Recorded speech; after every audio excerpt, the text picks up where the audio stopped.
en termes de financement d'entreprise, en termes de capitalisation, est-ce qu'à cet effet, vous êtes rendu à un stade où vous allez probablement aller vers des sources de financement, justement, pour mettre ces mécanismes-là en place? Effectivement, oui. C'est quelque chose, justement, qu'on est en train de faire et qu'on va continuer à faire. Normalement, on devrait terminer notre montage financier cet automne, Oui. Ce qui va nous permettre de vraiment être capable de supporter tous les contrats qu'on a réalisés aux thérapeutiques, qu'on a déjà signés au Moyen-Orient, mais aussi mettre d'argent en marketing et en développement pour pouvoir aller s'adresser à une nouvelle clientèle. Dans le fond, expandre la clientèle qu'on a déjà dans les marchés plus sophistiqués, donc l'Europe, le Canada, les États-Unis. Donc, c'est vraiment le type de financement qu'on a besoin. Les deux défis qu'on a, c'est vraiment financer les travaux qu'on a réalisés en thérapeutique, mais aussi financer tout ce qui est marketing puis commercialisation internationale pour nos produits. Alors, ce besoin financier-là, sans aller dans le détail, parce qu'il y a quand même des choses en termes d'information qui sont confidentielles, mais si on y va sur un volet un peu plus public, là, si vous avez à décrire la démarche que vous allez prendre pour y arriver, parce que les entrepreneurs qui nous écoutent, ce qu'on vise, TV Entrepreneur, c'est de les informer sur les meilleures pratiques, les meilleures façons de se rendre à ces possibilités de financement-là.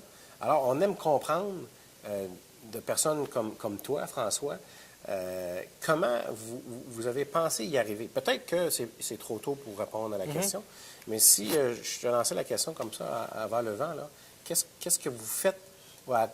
Quelles sont les démarches que vous avez mis en place pour y arriver à ça, à ce financement-là? Je dirais que le meilleur conseil que je peux donner pour aller chercher du financement, c'est de faire comme si on n'avait pas besoin. Pousser les ventes pour aller chercher le plus possible d'argent. Super, oui. C'est sûr qu'il faut faire la distinction. Si une entreprise qui veut faire de la recherche-développement pour mettre un produit sur le marché, on n'y échappera pas, il faut aller chercher du financement et donner de l'équité. C'est une entreprise qui est capable de commercialiser avec un cycle de vie de produits assez rapide, puis un retour sur investissement assez rapide. Il faut pousser les ventes au maximum, pousser la machine au maximum, le plus possible qu'on est capable d'arriver à un cash flow positif avant d'aller chercher du capital de risque ou des enjeux financiers puis se diluer.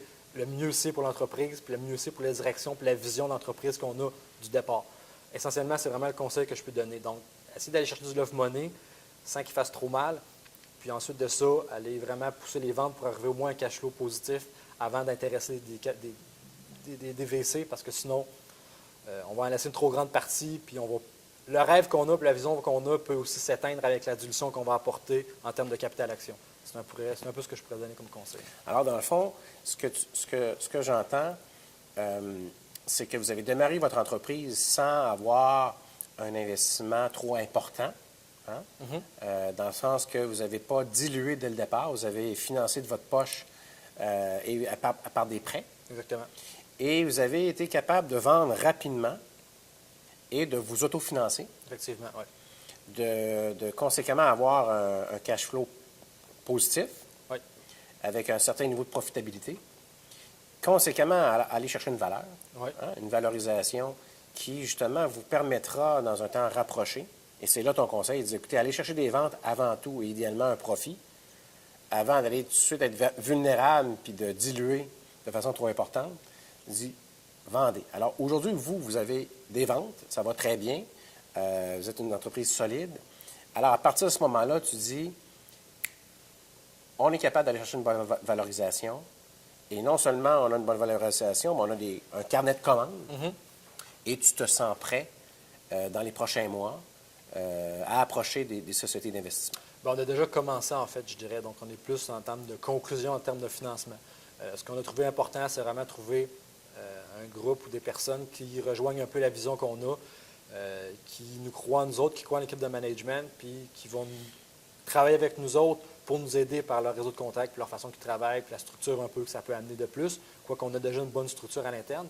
Mais c'est vraiment être capable de supporter puis croire en nous autres en disant, écoute, on va vous donner le gaz que vous avez besoin pour réaliser ce que vous avez besoin. Donc, on va vraiment vous donner l'oxygène pour être capable de réaliser les projets puis aller au rythme que vous voulez. C'est vraiment ça qui est important. T'sais, on ne voudrait pas viser quelqu'un qui aurait, je dirais, qui aurait une enveloppe, puis que l'enveloppe qu'il mettrait, ce serait directement ça.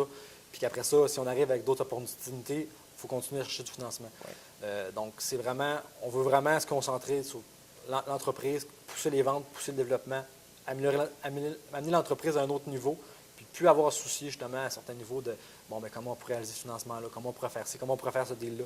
C'est vraiment du temps qu'on prend dans l'entreprise présentement qu'on pourrait prendre à augmenter la profitabilité de notre entreprise. Ce que je comprends, c'est que vous avez trouvé des gens qui avaient un intérêt.